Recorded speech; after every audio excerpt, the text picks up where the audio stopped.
Janet Yellen faced some questioning by Elizabeth Warren at a hearing held by the Senate Banking Committee about BlackRock, which the Biden administration has a cozy relationship with. Many of former, or a few at least, former BlackRock employees, executives are in the Biden camp. It's not quite as direct as, say, Citigroup was, with just basically picking Obama's cabinet appointees. So there's a slight improvement there, but not enough of an improvement. Elizabeth Warren questioned Janet Yellen about why BlackRock is not held under a basically stronger oversight standard because of their massive size. BlackRock has $9 trillion in assets, which is more than the annual GDP of every country except the United States and China, which means maybe it should be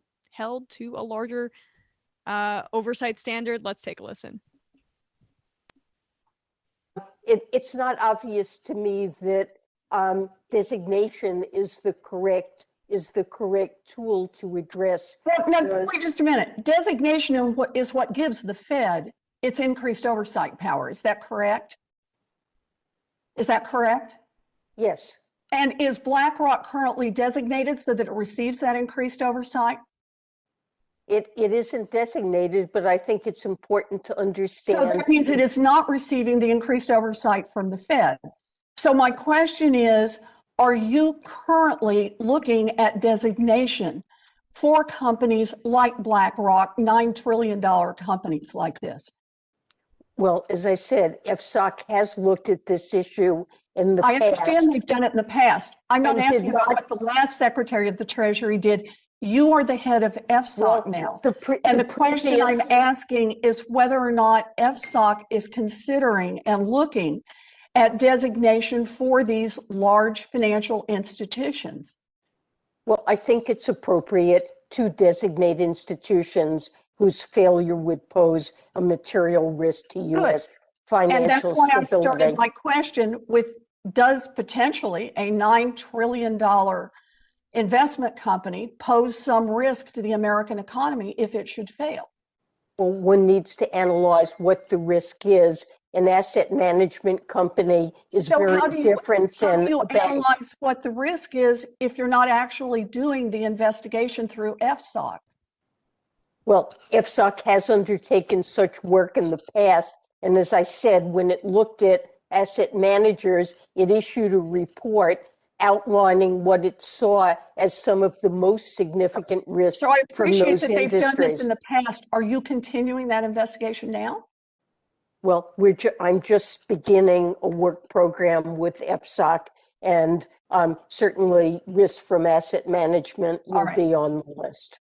I understand that when the stock market is going up, it is easy to ignore risks that can be building up in the system.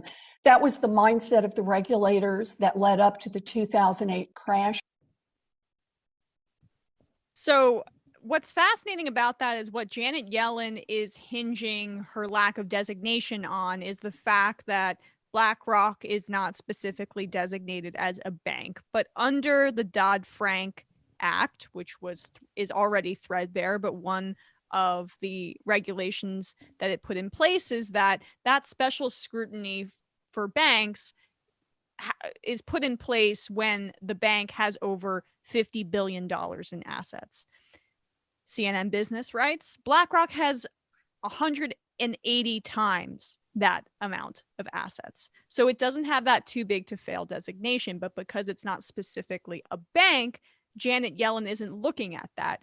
One would think that a behemoth of a company like BlackRock, just because it doesn't fall in that specific category, would still pose a massive amount of a threat to the economy if it were to take on increased risk, and it should be looked into, which is why Warren was questioning her so aggressively there, because it's a massive it's a deliberate, in my view, oversight based on the Biden administration's connections to BlackRock.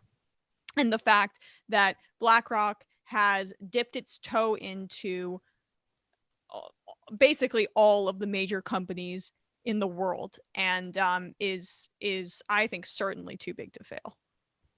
I'm surprised that clip hasn't gone around more because, right now, all I ever see is that whenever a Democrat dares to challenge Biden, a Biden administration official, they get tons of flack. I'm surprised. Maybe it's because it's too, I don't know, political or insidery for most of Joe Biden's defenders to understand. But I mean, kudos to Warren for really hammering her on this. Well, I mean, this is where she feels most comfortable, right? If you get Right. outside of these spaces, it's not that good. But in many instances. But in this way, I mean, I think she cornered Yellen here, and there needs to be some sort of review, which this is, again, I keep pointing this out as a tell that the Biden administration engages in. When they answer that they're going to conduct some special investigation, that they're going to engage with some sort of third party that's going to look into X, and then they'll hire a task force that hires a team, that hires a cabal, that hires, a group of stuffed animals to look into things. Yeah, they're not going to really do anything about it. So BlackRock has significant connections with the Biden administration. It's not a coincidence, in my view, that Yellen is tiptoeing around this. And the narrow provisions of Dodd-Frank should not preclude a supposedly progressive Treasury Secretary from being more thorough on issues like this, because BlackRock does pose a threat to the economy, even if you're looking at it from their narrow capitalist lens.